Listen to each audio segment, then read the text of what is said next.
রাসূল আকরাম সাল্লাল্লাহু আলাইহি ওয়াসাল্লামের সত্যবাদিতার গুণের উপরে কাফেরদের কেমন আস্থা ছিল, এই জন্য তারা খুব ভালো মতো জানত মিথ্যাবাদীর তাকমা দিয়ে মুহাম্মাদের কাছ থেকে মানুষদেরকে দূরে রাখা যাবে না।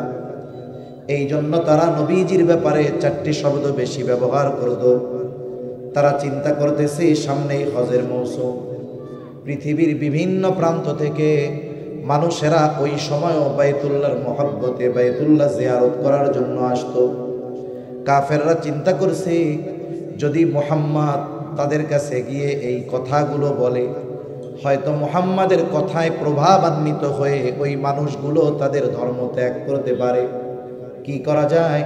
আগের থেকেই তাদেরকে সতর্ক করে দিতে হবে, তারা কেউ যেন মুহাম্মাদের ধারের কাছেও না যায়। এই সিদ্ধান্ত তারা গৃহীত হলো। এবার তারা মক্কায় প্রবেশের যতগুলো রাস্তা আছে সব রাস্তার মুখে এক এক দল লোককে দাঁড় করিয়ে দিয়েছে। বাহির থেকে যত মানুষ ওই প্রবেশদ্বার দিয়ে শহরে ঢুকতে যায় তারা ঘোষণা করে দেয়, এলান করে দেয়, শোনো, আমাদের মক্কায় একজন লোক আছে, তার নাম হলো মুহাম্মদ। খবরদার তোমরা তার ধারের কাছেও যাবা না, সে কিন্তু একজন পাগল।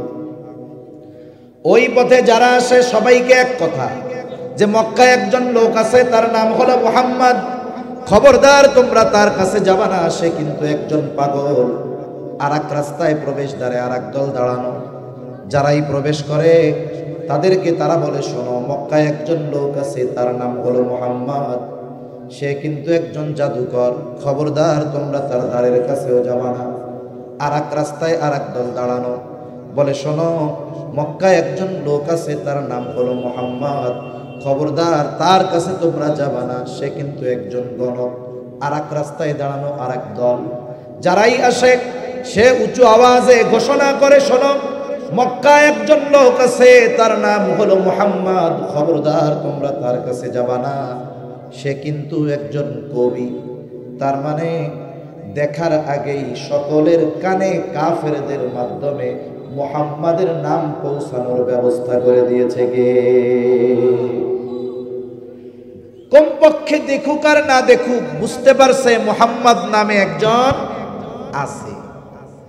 এইবার তারা শহরে ঢুকছে, চিন্তা করে যে এই লোকটা তো ছোটখাটো কবি হবে না, ছোটখাটো গণক হবে না, ছোটখাটো জাদুকরও হবে না, ছোটখাটো গণকও হবে না, কবিও হবে না, তাইলে এরই তো আগে দরকার। প্রথমে এরা করেছিল মানা যে যাবা না, এখন শহরে মক্কায় ঢুকে এরা খুঁজে মুহাম্মদ কই। সবার মুখে এক শব্দ, মুহাম্মদ।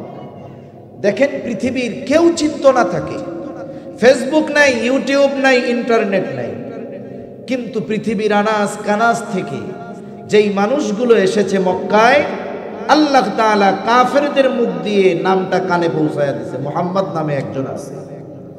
এইবার জাদু প্রেমীরা জাদু দেখার জন্য খুঁজতেছে, কারণ স্পেশাল ভাবে মানা করছে যাবা না, জাদুকর, তার মানে জাদুকর ছোটখাটো না, বড় জাদুকরই হবে। বলছে যে কবি যাও না, তার মানে কবিও বড় সড়ই হবে।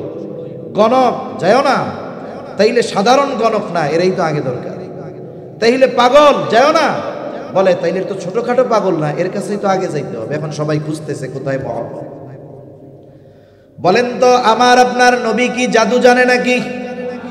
নবীজির কাছে কোনো কবিতা নাই, নবীজির কাছে কোনো জাদু নাই, নবীজি পাগলও নয়।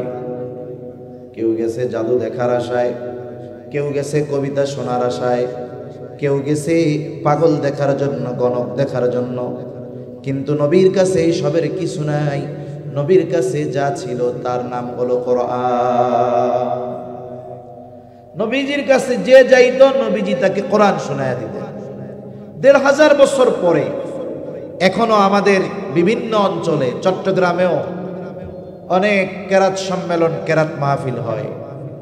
পৃথিবীর বিভিন্ন দেশ থেকে কারি সাহেবরা এসে তাদের সুললিত কণ্ঠে হৃদয়গ্রাহী তিলাওয়াত মানুষদেরকে শোনান। হাজার হাজার লক্ষ লক্ষ শ্রোতা কারি সাহেবদের তিলাওয়াত শুনে বিমোহিত হয়ে যান। কিন্তু যারা শুনেন কোরআন তিলাওয়াত শুনে আবেগ আপ্লুত হয়ে যান, অধিকাংশ মানুষ কোরআন বুঝে না। অনেক শ্রোতা আছে কোরআন পড়তেও পারে না, বোঝা তো বহুত দূরের কথা, কিন্তু যখন কারি সাহেবের সুললিত কণ্ঠে কানে হাত দিয়ে যখন টান দেয় লম্বা একটা, এক শ্বাসে ওয়াদ্দুহা সূরা পুরা পড়ে ফেলে, সূরা ফাতিহা পড়ে ফেলে, তখন মানুষের অন্তরে এমন এক প্রভাব বিস্তার হয়, অপেক্ষা করে কারি সাহেব কখন থামবে। থামার সাথে সাথে কিছুই বলা লাগে না, তার হৃদয়ের আকুতি আল্লাহু আকবার আওয়াজে বের হয় জবান দিয়ে, ঠিক কিনা বলেন? তার মানে এই কারির তিলাওয়াত তার অন্তরে এতটা প্রভাব বিস্তার করেছে যে সে তার জবান দিয়ে চিৎকার করে বলে উঠে আল্লাহু আকবার। শুনতেছে কার মুখে? ১৫০০ বছর পরে একজন কারি সাহেবের মুখে। অনেকে অনেক অভিযোগের কথাও বলে, বলে হুজুর কারির তিলাওয়াতটা সুন্দর কিন্তু দাড়ি নাই মুখে। যত কিছুই বলুক না কেন, কিন্তু তার তিলাওয়াতে সে প্রভাবান্বিত হয়ে যায়। তাহলে একটু চিন্তা করেন, ১৫০০ বছর পরে একজন কারি সাহেবের জবানে কোরআনের তিলাওয়াত শুনে মানুষ যে বুঝে না, সে যদি এতটা প্রভাবান্বিত হতে পারে, তাহলে স্বয়ং আল্লাহ তাআলা যার উপরে কোরআন নাজিল করেছেন তার তিলাওয়াত কেমন ছিল? তার জবানের তিলাওয়াত যারা শুনতেছিল তারা কোরআন বুঝে না এমনটা নয়, যিনি পড়তেছেন তিনি কোন পর্যায়ের, যারা শুনতেছেন তারা কোন পর্যায়ের, চিন্তা করার বিষয়। যখন তারা নবীজির জবানে কোরআনের তিলাওয়াত শুনতো, যাইতো গেছে জাদু দেখার জন্য, গেছে গলব দেখার জন্য, গেছে কবিতা শোনার জন্য, নবীর জবানে তিলাওয়াত শুনে অনেকের অন্তরে ঈমানের নূর প্রজ্বলিত হয়ে যাইত। সেই ধারাবাহিকতায় আপনাদের খেদমতে কিছু কথা বলবার নিয়তে পবিত্র কোরআনুল কারীমের একটি আয়াত ও রাসূল আকরাম সাল্লাল্লাহু আলাইহি ওয়াসাল্লামের অগণিত হাদিস থেকে একটা হাদিস পাঠ করেছি। আল্লাহ তাআলার কাছে তৌফিক চাই, আল্লাহ তাআলা কিছু কথা বলার তৌফিক দেন, যে কথাগুলো আমাদের সবার দুনিয়া এবং আখিরাতের জন্য কল্যাণকর হয়। সকলে বলি আমিন। সম্মানিত উপস্থিতি, আমরা বলতেছি যে নতুন এক বাংলাদেশ আমরা গড়ে তুলব, কিন্তু বাস্তবতা হলো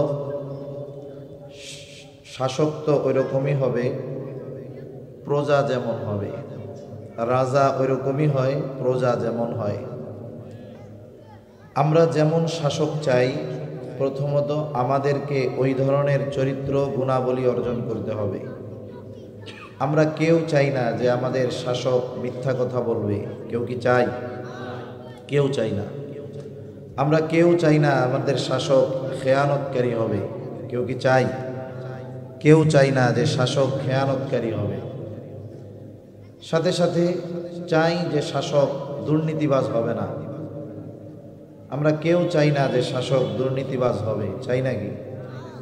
শাসক ন্যায়পরায়ণ হবে, যার মাধ্যমে ন্যায়পরায়ণতা প্রতিষ্ঠিত হবে, ইনসাফ প্রতিষ্ঠিত হবে, সত্য প্রতিষ্ঠিত হবে। যিনি সত্যের সাথে থাকবেন, মিথ্যার বিরুদ্ধে উনি সর্বোচ্চ শক্তি প্রয়োগ করবেন, এমনটাই তো আমরা চাই, কি বলেন? তার মানে শাসক যেমন চাই, আমাদের চারিত্রিক পরিবর্তন আনতে হবে এবং ওই চাওয়া অনুযায়ী আমাদের চরিত্রকে নিজেদের গড়ে তুলতে হবে। যদি আমরা পরিবর্তন না হই, আমাদের চারিত্রিক পরিবর্তন না হয়, তাহলে দেখা যাবে শাসকের চেয়ারে শুধু চেহারার পরিবর্তন হয়েছে, চরিত্রের পরিবর্তন হয় নাই, ঠিক কিনা বলেন? এজন্য আমাদের নিজেদেরকে এমন একজনকে সামনে দাঁড় করিয়ে তার আদর্শের আলোকে আমাদের জীবনকে সুসজ্জিত করতে হবে, যার গোটা হায়াত এমন, যাকে অনুসরণ করলে আমাদের পথচ্যুত হওয়ার, পথভ্রষ্ট হওয়ার কোনোই সম্ভাবনা নাই। এজন্য আদর্শ হিসাবে একজন মানুষকেই গ্রহণ করা যায়, তিনি হলেন মুহাম্মদুর রাসূলুল্লাহ সাল্লাল্লাহু আলাইহি ওয়াসাল্লাম। রাসূল আকরাম সাল্লাল্লাহু আলাইহি ওয়াসাল্লামের আদর্শকে সামনে রেখে আমরা যদি নিজেদেরকে পরিবর্তন করতে পারি, সাথে সাথে আগামী প্রজন্মকে রাসূলুল্লাহ সাল্লাল্লাহু আলাইহি ওয়াসাল্লামের আদর্শের আলোকে গড়ে তুলতে পারি, তাহলে আশা করা যায় এমন এক দেশ আমরা পাব যেই দেশের আশা আমরা সকলেই করি, ঠিক কিনা বলে? মূলত রাসূল আকরাম সাল্লাল্লাহু আলাইহি ওয়াসাল্লামের কয়েকটা গুণ নিয়ে আলোচনা করাই আমার মূল উদ্দেশ্য। রাসূল আকরাম সাল্লাল্লাহু আলাইহি ওয়াসাল্লামের চারিত্রিক সৌন্দর্যের বর্ণনা দেওয়া একটা মজলিসে এটা সম্ভব নয়। যেই চরিত্রের সৌন্দর্যের কথা বর্ণনা করতে গিয়ে স্বয়ং আল্লাহ তাআলা বলেছেন, ওয়া ইন্নাকা লাআলা খুলুকিন আযীম, আপনি মহান চরিত্রে অধিষ্ঠিত। এমন এক মহান চরিত্র সম্পন্ন মহামানবের চারিত্রিক বিষয়গুলো এক রজনীতে বর্ণনা করা অসম্ভব নয়, বাস্তবেই অসম্ভব। রাসূল আকরাম সাল্লাল্লাহু আলাইহি ওয়াসাল্লামের চারিত্রিক সৌন্দর্যের অন্যতম একটি দিক হলো যে আমার আপনার নবীজির চরিত্র এমন, একটা মানুষ যদি গোটা হায়াতের প্রতিটা দিক এক ব্যক্তি থেকে গ্রহণ করতে চায়, তাহলে রাসূলুল্লাহ সাল্লাল্লাহু আলাইহি ওয়াসাল্লামের জীবন থেকে সেই আদর্শ গ্রহণ করা সম্ভব। ভাই এই মনিটর বন্ধ করে দেন, মনিটরটার জন্য আমার সমস্যা হইতেছে আরো কথা বলতে, শুধু মাইক থাক। রাসূলুল্লাহ সাল্লাল্লাহু আলাইহি ওয়াসাল্লামের জীবন থেকে প্রত্যেকটা দিক নেওয়া সম্ভব। বলেন তো, কোনো রাষ্ট্রপ্রধান যদি চায় আমি একজন আদর্শ রাষ্ট্রপতি হব, রাসূল আকরাম সাল্লাল্লাহু আলাইহি ওয়াসাল্লামের জীবন থেকে রাষ্ট্র পরিচালনার আদর্শ গ্রহণ করা সম্ভব কি সম্ভব নয়? আবার যদি কেউ চায় পারিবারিকভাবে যে আমি একজন আদর্শ স্বামী হব, রাসূল আকরাম সাল্লাল্লাহু আলাইহি ওয়াসাল্লামের জীবন থেকে আদর্শ স্বামীর গুণ পাওয়া সম্ভব কি সম্ভব নয়? আপনি দেখেন অতীতে যত নবী আছে, একজন নবীর থেকে মানব জীবনের প্রত্যেকটা দিক বা প্রত্যেকটা দিকের উত্তম আদর্শ খুঁজে পাওয়া যাবে না। কেন যাবে না? কেউ যদি চিন্তা করে আমি আদর্শ রাষ্ট্রপ্রধান হব, আর এক্ষেত্রে আমি রাষ্ট্রপ্রধান হওয়ার ক্ষেত্রে এই আদর্শটা গ্রহণ করব মূসা আলাইহিস সালাম থেকে, সে আদর্শ রাষ্ট্রপ্রধান হওয়ার জন্য যদি মূসা আলাইহিস সালাতু ওয়াস সালামের জীবনীর দিকে অগ্রসর হয়, সে সেখানে আদর্শ রাষ্ট্রপ্রধান হওয়ার যেই গুণাবলী সেটা ওখানে পাবে না। কেন পাবে না? কারণ আল্লাহ তাআলা মূসা আলাইহিস সালামকে দিয়ে রাষ্ট্র পরিচালনা করার নাই। একজন যদি চায় আমি আদর্শ স্বামী হব, আদর্শ নিব কার থেকে? বলে ঈসা আলাইহিস সালাম থেকে, তাহলে সম্ভব নয়। কারণ ঈসা আলাইহিস সালামকে আল্লাহ তাআলা আকাশে উঠিয়ে নিয়ে যাওয়ার আগ পর্যন্ত উনি বিবাহই করেন নাই। যিনি বিবাহ করেন নাই তাকে আদর্শ স্বামী হিসাবে গ্রহণ করা সম্ভব নয়। কিন্তু মানব জীবনের যত দিক আছে, দিকটা ব্যক্তিগত হতে পারে, রাজনৈতিক হতে পারে, সামাজিক হতে পারে, অর্থনৈতিক হতে পারে, যতগুলো দিক আছে প্রত্যেকটা দিক আমার আপনার নবীজির জীবনীর মধ্যে আছে না নাই? বলেন তো আছে। এজন্য আমার আপনার নবীজির জীবনী, তার আদর্শকে সার্বজনীন হিসাবে আল্লাহ তাআলা অভিহিত করেছেন। রাসূল সাল্লাল্লাহু আলাইহি ওয়াসাল্লামের জীবন আদর্শ হলো এই রকম। একজন অমুসলিম যদি রাসূলুল্লাহ সাল্লাল্লাহু আলাইহি ওয়াসাল্লামের আদর্শকে ধারণ করে, কোনো সন্দেহ নাই সে এই জাগতিক জগতে সফল হয়ে যাবে। আর একজন ইমানদার সে যদি রাসূলুল্লাহ সাল্লাল্লাহু আলাইহি ওয়াসাল্লামের আদর্শকে গ্রহণ করে, তাহলে তার দুনিয়া আখিরাত উভয় জাহানে সে সফলতা অর্জন করবে। সুবহানাল্লাহ। এমন এক জীবন দর্শন আমার আপনার নবীর। কাফেররা আমার আপনার নবীর বিরুদ্ধাচরণ করেছে ব্যাপকভাবে। এমনকি কাফেররা বারবার আমার আপনার নবীজিকে হত্যা করার অপচেষ্টা করেছে। বারবার নবীজি নামাজে সেজদায় গিয়েছেন, উটের নাড়ি ভুড়ি এনে নবীজির উপরে চাপিয়ে দেওয়া হয়েছে। নবীজির নামাজে আছেন, কাপড় দিয়ে গলাকে পেঁচিয়ে ধরা হয়েছে শ্বাস রুদ্ধ করে হত্যা করার জন্য। আবার আরবের মক্কার সব গোত্র থেকে এক একজন প্রতিনিধি নিযুক্ত করে দেওয়া হয়েছে রাসূল আকরাম সাল্লাল্লাহু আলাইহি ওয়াসাল্লামকে হত্যা করার জন্য। কাফেররা নবীজিকে বারবার হত্যার অপচেষ্টা করেছে ঠিক, কিন্তু এই কাফেররা কখনো আমার আপনার নবীজির চারিত্রিক ব্যাপারে অপবাদ দেওয়ার দুঃসাহস করতে পারে নাই। কোন কাফের কথা বলতে পারে নাই মুহাম্মদ সাল্লাল্লাহু আলাইহি ওয়াসাল্লাম যৌবনকালে তার এই সমস্যা ছিল, এই প্রবলেম ছিল, বলতে পারে নাই। বরং আল্লাহ তাআলা আমার আপনার নবীকে বিশেষ করে ওই সমস্ত বিষয় থেকে হেফাজত করেছেন যেই বিষয়গুলো নবুয়াতির পরে শরীয়তে ইসলামে নিষিদ্ধ করা হয়েছে। এমন কোনো কাজ কর্ম আমার আপনার নবীজির দ্বারা নবুয়াতির আগেও আল্লাহ তাআলা সংগঠিত হতে দেন নাই। দু একটা উদাহরণ দিলে বুঝতে সহজ হবে। মদ ইসলামে বলেন তো কি, জোরে বলেন না কি? হারাম। বলেন তো মদ হারাম ঘোষণা করেছে কে? মদ কি নবুয়াতির পরপরই হারাম হয়েছে? না, নবুয়াতির পরে 4 ধাপ পরে আল্লাহ তাআলা মদকে হারাম ঘোষণা করেছেন, একবারে হারাম ঘোষণা করেন নাই। 4 ধাপে মদকে আল্লাহ তাআলা হারাম ঘোষণা করেছেন। নবুয়াতির পরেও দীর্ঘদিন সাহাবায়ে কেরাম মদ পান করেছে, কারণ তখনও শরীয়তে ইসলামে বা ইসলামে মদ হারাম হয় নাই। কিন্তু বলেন তো সিরাতের কিতাব যারা পড়েছেন এ কথা কেউ বলতে পারবে না যে মদ হারাম হওয়ার আগে নবুয়াতির পরে আমার আপনার নবী মদ পান করেছে? কেউ বলতে পারবে? নবুয়াতির পরের কথা বাদ দেন, নবুয়াতির আগে গোটা 40 বছর হায়াতে আমার আপনার নবী কোনোদিন মদ পান তো বহু দূরের কথা, নবীজি কোনোদিন মদ পানের মজলিসে বসেছেন, মদের পাত্র নিয়ে ঘুরেছেন, এটা নবীজির কাট্টা দুশমন কাফেররাও বলতে পারে নাই। তাহলে আল্লাহ তাআলা আমার আপনার নবীর দ্বারা তথা ইসলামে যা নিষিদ্ধ করেছেন এই ধরনের কোনো কাজ নবুয়াতির আগে নবীর দ্বারা সংগঠিত আল্লাহ তাআলা হতে দেন নাই। কেন? কারণ হলো অনেক সময় আমাদের সমাজে কিছু ছেলে আছে, যুবক আছে, একটা সময় খুব দুষ্টু থাকে, বিভিন্ন ধরনের বদ অভ্যাস তার মধ্যে থাকতে পারে। দেখা গেল দাওয়াত ও তাবলীগের মেহনতে গেছে, সময় লাগিয়েছে, 3 চিল্লা দিয়ে আসছে।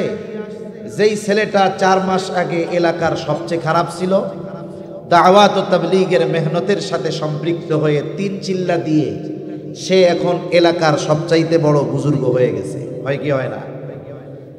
4 মাস আগে গেছিল দাড়ি ছাড়া, আসছে লম্বা দাড়ি নিয়ে। গেছিল শর্ট জামা গায়ে দিয়ে, এসেছে লম্বা জামা পরে। গিয়েছিল খালি মাথায়, আসছে টুপি মাথায় দিয়ে, পাগড়ি পরে। 4 মাস পরে তার চেহারার দিকে তাকিয়ে তাকে আর চেনা যায় না। বলেন তো 4 মাস আগে এই ছেলেটার দ্বারা যেই সমস্ত অপরাধ সংগঠিত হতো, দাওয়াত ও তাবলীগে সময় দিয়ে 4 মাস পরে এই ধরনের কাজ তার দ্বারা সংগঠিত হবে? 4 মাস আগে সে যে কাজগুলো করার মাধ্যমে নিজে মজা গ্রহণ করত, বলেন তো এই কাজগুলো 4 মাস পরে সে যদি কাউকে কষ্ট করতে দেখে তার কি ভালো লাগবে না কষ্ট লাগবে? তাহলে একটা মানুষের পরিবর্তন হতে পারে, এক সময় সে খারাপ ছিল, এখন সে ভালো হয়ে গেছে। কারণ কোন ব্যক্তি যদি খালেস ভাবে তাওবা করে, আল্লাহ রাব্বুল আলামিন তার আগের সব গুনাহগুলো মাফ করে দেয়। সুবহানাল্লাহ। আত্তাইবু মিনাজ যামবি কামান লা যামবা লা। গুনাহ থেকে যে তাওবা করেছে যথাযথভাবে, কেমন যেন সে কোনো গুনাহই করে নাই। এখন এই ছেলেটা মনে করেন রাস্তা দিয়ে মসজিদে যাচ্ছে, 4 মাস আগে যে খারাপ ছিল, নামাজ নিজে পড়তো না, 4 দোকানে বসে আড্ডা দিত, বন্ধুদের সাথে বিভিন্ন গল্প করে সময় ব্যয় করত। সে যখন মসজিদে যাচ্ছে, মসজিদের পাশে দোকান, যেই দোকানে মাসের পর মাস, বছরের পর বছর বন্ধুদের নিয়ে আড্ডা দিয়েছে, বিড়ি সিগারেট খেয়েছে, আজকেও দেখতেছে ওই দোকানে সবাই আছে, শুধু সে নাই। এখন চিন্তা করলো যে এরাই তো আমার এক সময়ের সাথী ছিল, আল্লাহ তাআলা আমাকে দ্বীনের পথে চলার সুযোগ করে দিলেন, তা আমার বন্ধুদের ছাড়া আমি কেন মসজিদে যাব, ওদেরকেও নিয়ে যাই। এবার সে দোকানের সামনে দাঁড়িয়ে দাওয়াত দেওয়া শুরু করলেন। বলতেছে, ভাইয়েরা দাদারা, চাচারা, এ হায়াত বড় সংক্ষিপ্ত, যে কোনো সময় আমরা দুনিয়া থেকে চলে যেতে পারি। আল্লাহ তাআলা ঈমানের মতো দৌলত দান করেছেন, বিনা চাওয়ায় এমন সম্পদ আমরা পেলাম। এই সম্পদ পাওয়ার পরে আল্লাহ তাআলার কিছু নির্দেশনা আছে। ঈমানের পরে আল্লাহ তাআলার সবচাইতে বড় নির্দেশ হলো নামাজ। আসেন, নামাজের সময় হয়ে গেছে, আমরা নামাজে যাই, বিড়ি সিগারেট খাওয়া বাদ দেই, অনর্থক এই আড্ডা গল্প গুজবের মজলিস থেকে বেঁচে থাকি। কত সুন্দর কথা বলছে না?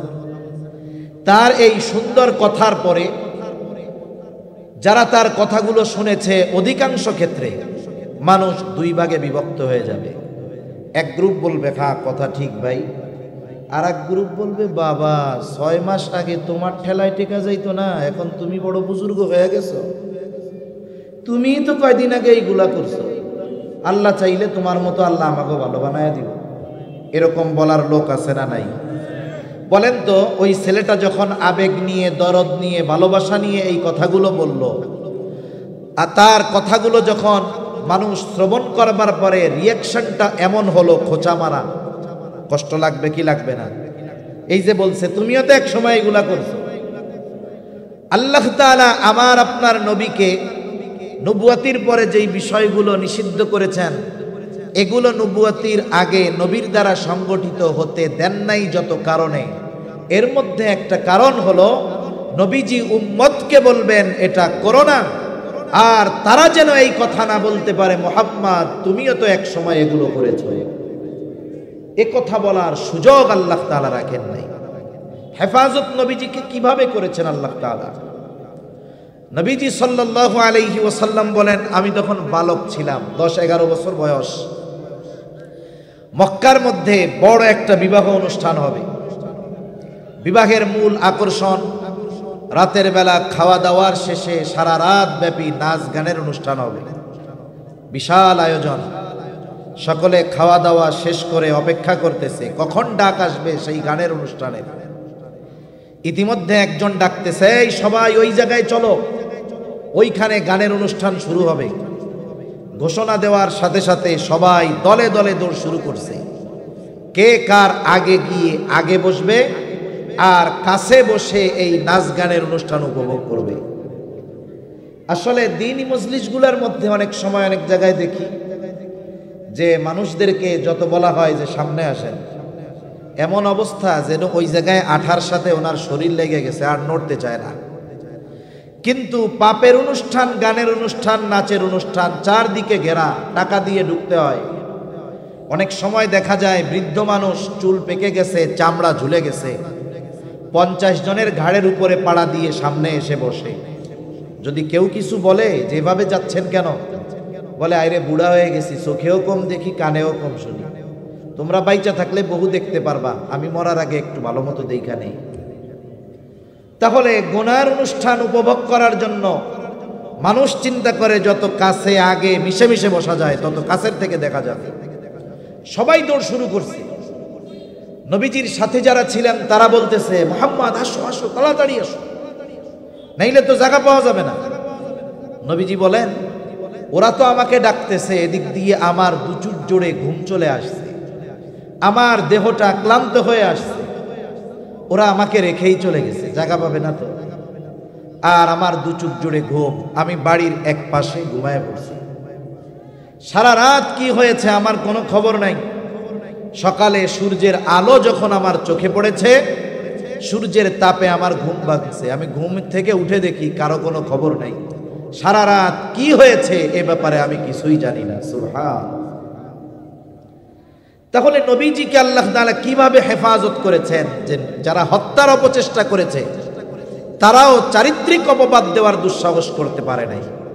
এ পৃথিবীতে একজন জনপ্রিয় মানুষ, মানুষের মহব্বতের ব্যক্তি, তাকে যদি কেউ মানুষের অন্তর থেকে উঠিয়ে দিতে চায়, তার কাছ থেকে যদি মানুষকে দূরে সরাতে চায়, এই পৃথিবীর সবচাইতে বড় আঘাত হানা হয় তার চরিত্রের উপরে।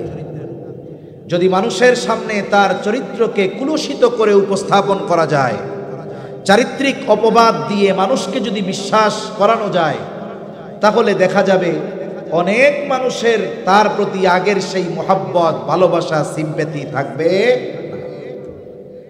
কিন্তু নবীজির ব্যাপারে কিন্তু কাফেররা মানুষদেরকে ঠেকানোর জন্য, নবীর কাছ থেকে দূরে রাখার জন্য চারিত্রিক অপবাদ দেওয়ার দুঃসাহস তারা করে নাই। তারা মানুষদেরকে নবীর থেকে ঠেকানোর জন্য নবীজির ব্যাপারে 4টি শব্দ বেশি ব্যবহার করে। কয়টি শব্দ? 4টি শব্দ। কথা বুঝতেছেন তো?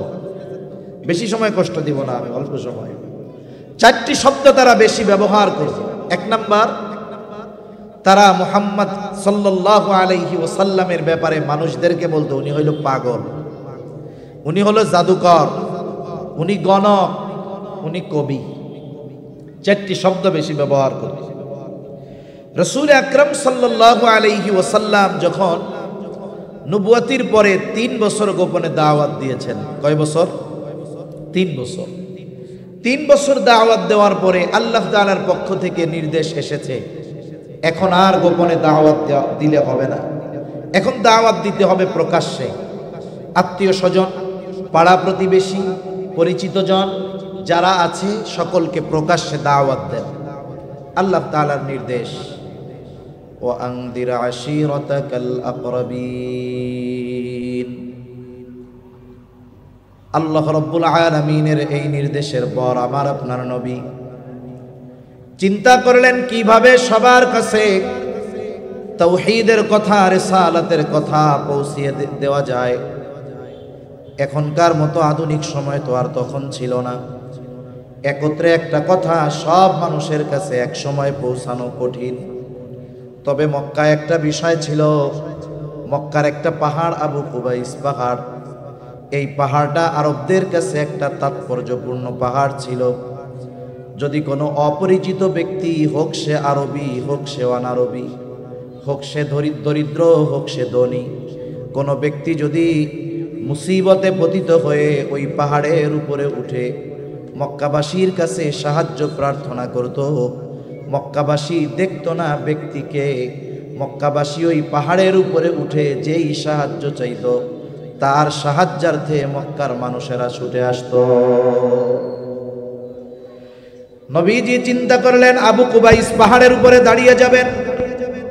রাসূলুল্লাহ সাল্লাল্লাহু আলাইহি ওয়াসাল্লাম সাফা পাহাড়ের উপরে দাঁড়ালেন। এক বর্ণনায় আসছে, আর এক বর্ণনায় আসছে আবু কুবাইস পাহাড়ের উপরে তিনি দাঁড়িয়ে গেলেন।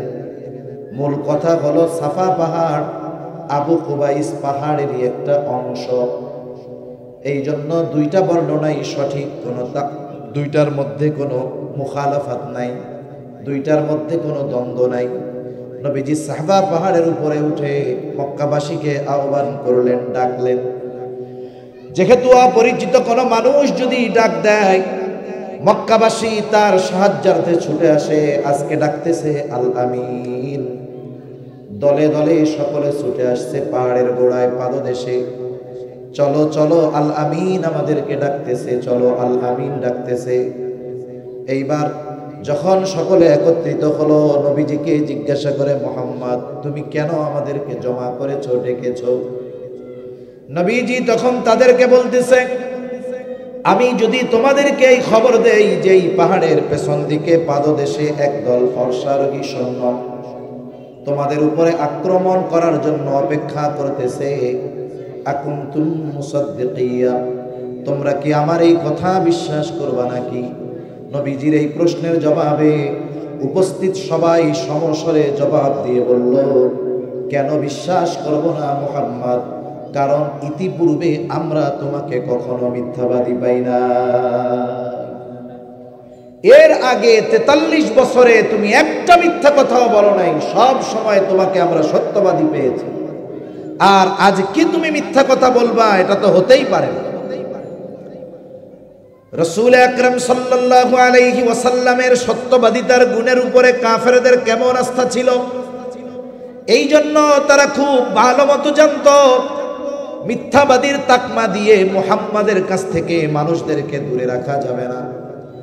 এই জন্য তারা নবীজির ব্যাপারে 4টি শব্দ বেশি ব্যবহার করত। তারা চিন্তা করতেছে সামনেই হজের মৌসুম, পৃথিবীর বিভিন্ন প্রান্ত থেকে মানুষেরা ওই সময়ও বাইতুল্লাহর মহব্বতে বাইতুল্লাহ জিয়ারত করার জন্য আসতো। কাফেররা চিন্তা করছে যদি মুহাম্মদ তাদের কাছে গিয়ে এই কথাগুলো বলে, হয়তো মুহাম্মাদের কথায় প্রভাবান্বিত হয়ে ওই মানুষগুলো তাদের ধর্ম ত্যাগ করতে পারে। কি করা যায়? আগের থেকেই তাদেরকে সতর্ক করে দিতে হবে, তারা কেউ যেন মুহাম্মাদের ধারের কাছেও না যায়। এই সিদ্ধান্ত তারা গৃহীত হলো। এবার তারা মক্কায় প্রবেশের যতগুলো রাস্তা আছে সব রাস্তার মুখে এক এক দল লোককে দাঁড় করিয়ে দিয়েছে। বাহির থেকে যত মানুষ ওই প্রবেশদ্বার দিয়ে শহরে ঢুকতে যায় তারা ঘোষণা করে দেয়, এলান করে দেয়, শোনো, আমাদের মক্কায় একজন লোক আছে, তার নাম হলো মুহাম্মদ। খবরদার তোমরা তার ধারের কাছেও যাবা না, সে কিন্তু একজন পাগল। ওই পথে যারা আসে সবাইকে এক কথা, যে মক্কায় একজন লোক আছে, তার নাম হলো মুহাম্মদ, খবরদার তোমরা তার কাছে যাবা না, সে কিন্তু একজন পাগল। আর এক রাস্তায় প্রবেশদ্বারে আর এক দল দাঁড়ানো, যারাই প্রবেশ করে তাদেরকে তারা বলে, শোনো, মক্কায় একজন লোক আছে, তার নাম হলো মুহাম্মদ, সে কিন্তু একজন জাদুকর, খবরদার তোমরা তার ধারের কাছেও যাবা না। আর এক রাস্তায় আর এক দল দাঁড়ানো, বলে, শোনো, মক্কায় একজন লোক আছে, তার নাম হলো মুহাম্মদ, খবরদার তার কাছে তোমরা যাবা না, সে কিন্তু একজন গণক। আর এক রাস্তায় দাঁড়ানো আর এক দল, যারাই আসে সে উঁচু আওয়াজে ঘোষণা করে, শোনো, মক্কায় একজন লোক আছে, তার নাম হলো মুহাম্মদ, খবরদার তোমরা তার কাছে যাবা না, সে কিন্তু একজন কবি। তার মানে দেখার আগেই সকলের কানে কাফেরদের মাধ্যমে মুহাম্মাদের নাম পৌঁছানোর ব্যবস্থা করে দিয়েছে কে? কমপক্ষে দেখুক আর না দেখুক বুঝতে পারছে মুহাম্মদ নামে একজন আছে। এইবার তারা শহরে ঢুকছে, চিন্তা করে যে এই লোকটা তো ছোটখাটো কবি হবে না, ছোটখাটো গণক হবে না, ছোটখাটো জাদুকর হবে না, ছোটখাটো গণকও হবে না, কবিও হবে না, তাইলে এরই তো আগে দরকার। প্রথমে এরা করেছিল মানা যে যাবা না, এখন শহরে মক্কায় ঢুকে এরা খুঁজে মুহাম্মদ কই। সবার মুখে এক শব্দ, মুহাম্মদ। দেখেন পৃথিবীর কেউ চিন্তা না থাকে, ফেসবুক নাই, ইউটিউব নাই, ইন্টারনেট নাই, কিন্তু পৃথিবীর আনাজ কানাজ থেকে যেই মানুষগুলো এসেছে মক্কায়, আল্লাহ তাআলা কাফেরদের মুখ দিয়ে নামটা কানে পৌঁছায়া দিয়েছে, মুহাম্মদ নামে একজন আছে। এইবার জাদু প্রেমীরা জাদু দেখার জন্য খুঁজতেছে, কারণ স্পেশাল ভাবে মানা করছে যাবা না, জাদুকর, তার মানে জাদুকর ছোটখাটো না, বড় জাদুকরই হবে। বলছে যে কবি যাও না, তার মানে কবিও বড় সড়ই হবে। গণক যাও না, তাইলে সাধারণ গণক না, এরাই তো আগে দরকার। তাইলে পাগল যাও না, বলে তাইলে তো ছোটখাটো পাগল না, এর কাছেই তো আগে যাইতে হবে। এখন সবাই খুঁজতেছে কোথায় মুহাম্মদ। বলেন তো আমার আপনার নবী কি জাদু জানে নাকি? নবীজির কাছে কোনো কবিতা নাই, নবীজির কাছে কোনো জাদু নাই, নবীজি পাগলও নয়। কেউ গেছে জাদু দেখার আশায়, কেউ গেছে কবিতা শোনার আশায়, কেউ গেছে পাগল দেখার জন্য, গণক দেখার জন্য, কিন্তু নবীর কাছে এই সবের কিছু নাই। নবীর কাছে যা ছিল তার নাম হলো কোরআন। নবীজির কাছে যে যাইতো নবীজি তাকে কোরআন শোনায়া দিতেন। ১৫০০ বছর পরে এখনো আমাদের বিভিন্ন অঞ্চলে, চট্টগ্রামেও অনেক কেরাত সম্মেলন, কেরাত মাহফিল হয়। পৃথিবীর বিভিন্ন দেশ থেকে কারি সাহেবরা এসে তাদের সুললিত কণ্ঠে হৃদয়গ্রাহী তিলাওয়াত মানুষদেরকে শোনান। হাজার হাজার লক্ষ লক্ষ শ্রোতা কারি সাহেবদের তিলাওয়াত শুনে বিমোহিত হয়ে যান। কিন্তু যারা শুনেন কোরআন তিলাওয়াত শুনে আবেগ আপ্লুত হয়ে যান, অধিকাংশ মানুষ কোরআন বুঝে না। অনেক শ্রোতা আছে কোরআন পড়তেও পারে না, বোঝা তো বহুত দূরের কথা। কিন্তু যখন কারি সাহেবের সুললিত কণ্ঠে কানে হাত দিয়ে যখন টান দেয় লম্বা একটা, এক শ্বাসে ওয়াদ্দুহা সূরা পুরা পড়ে ফেলে, সূরা ফাতিহা পড়ে ফেলে, তখন মানুষের অন্তরে এমন এক প্রভাব বিস্তার হয়, অপেক্ষা করে কারি সাহেব কখন থামবে। থামার সাথে সাথে কিছুই বলা লাগে না, তার হৃদয়ের আকুতি আল্লাহু আকবার আওয়াজে বের হয় জবান দিয়ে, ঠিক কিনা বলেন? তার মানে এই কারির তিলাওয়াত তার অন্তরে এতটা প্রভাব বিস্তার করেছে যে সে তার জবান দিয়ে চিৎকার করে বলে উঠে আল্লাহু আকবার। শুনতেছে কার মুখে? ১৫০০ বছর পরে একজন কারি সাহেবের মুখে। অনেকে অনেক অভিযোগের কথাও বলে, বলে হুজুর কারির তিলাওয়াতটা সুন্দর কিন্তু দাড়ি নাই মুখে। যত কিছুই বলুক না কেন, কিন্তু তার তিলাওয়াতে সে প্রভাবান্বিত হয়ে যায়। তাহলে একটু চিন্তা করেন, ১৫০০ বছর পরে একজন কারি সাহেবের জবানে কোরআনের তিলাওয়াত শুনে মানুষ যে বুঝে না, সে যদি এতটা প্রভাবান্বিত হতে পারে, তাহলে স্বয়ং আল্লাহ তাআলা যার উপরে কোরআন নাজিল করেছেন তার তিলাওয়াত কেমন ছিল? তার জবানের তিলাওয়াত যারা শুনতেছিল তারা কোরআন বুঝে না এমনটা নয়, যিনি পড়তেছেন তিনি কোন পর্যায়ের, যারা শুনতেছেন তারা কোন পর্যায়ের, চিন্তা করার বিষয়। যখন তারা নবীজির জবানে কোরআনের তিলাওয়াত শুনতো, যাইতো গেছে জাদু দেখার জন্য, গেছে গলব দেখার জন্য, গেছে কবিতা শোনার জন্য, নবীর জবানে তিলাওয়াত শুনে অনেকের অন্তরে ঈমানের নূর প্রজ্বলিত হয়ে যাইত। তাহলে যে কথার থেকে গেলাম, যে কাফেররা আমার আপনার নবীজির চারিত্রিক ব্যাপারে অপবাদ দেওয়ার দুঃসাহস করে। বাস্তবতা হলো, আমার মতো হুজুরের ব্যাপারে যদি কেউ অপবাদ দেয়, যারা আমাকে মহব্বত করে তারা বলবে যে হতেও পারে, আর এক গ্রুপ বলবে না মনে হয় এমনটা উনি করতে পারে না। তার মানে আমার ব্যাপারে অপবাদ দিলে আমার হিতাকাঙ্ক্ষী শুভাকাঙ্ক্ষী আমাকে মহব্বত করার মানুষ কমে যাবে। কিন্তু আল্লাহর কসম, সারা পৃথিবীর সব ইসলাম বিদ্বেষীরা যদি একজোট হয়ে নবীর চরিত্রের ব্যাপারে অপবাদ দেয়, আল্লাহর কসম, যার অন্তরে যাররা পরিমাণ ঈমান আছে তার অন্তর থেকেও বিন্দু পরিমাণ নবীর প্রতি মহব্বত কমবে না। অন্যদের নামে অপবাদ দিয়ে মহব্বত কমানো যায়, কিন্তু নবীর নামে যদি কেউ অপবাদ দেয় মহব্বত তো কমবে না, বরং যার অন্তরে যাররা পরিমাণ ঈমান আছে সেও ওই অপবাদ যিনি দিয়েছেন তার ব্যাপারে সর্বোচ্চ প্রতিবাদ সে করবে। ঠিক কিনা বলে? যদি জীবন দিতে হয় দিয়ে দিবে। এজন্য আমরা অনেক সময় দেখি যে রাসূল আকরাম সাল্লাল্লাহু আলাইহি ওয়াসাল্লামের ব্যাপারে যদি কেউ কোনো কথা বলে, তার চরিত্রের ব্যাপারে অপবাদ দেওয়ার দুঃসাহস যদি কেউ করে, অনেক যুবক তাদের বুককে বুলেটের সামনে পেতে দিতে দ্বিধাদ্বন্দ্বের মধ্যে পড়ে না। ঠিক কিনা বলেন? অধিকাংশ সময় দেখবেন কারা যায়, হুজুর যদি আগে যাইতে চায় ইমাম সাহেবরে বলে হুজুর আপনি পিছনে যান আমরা আছি।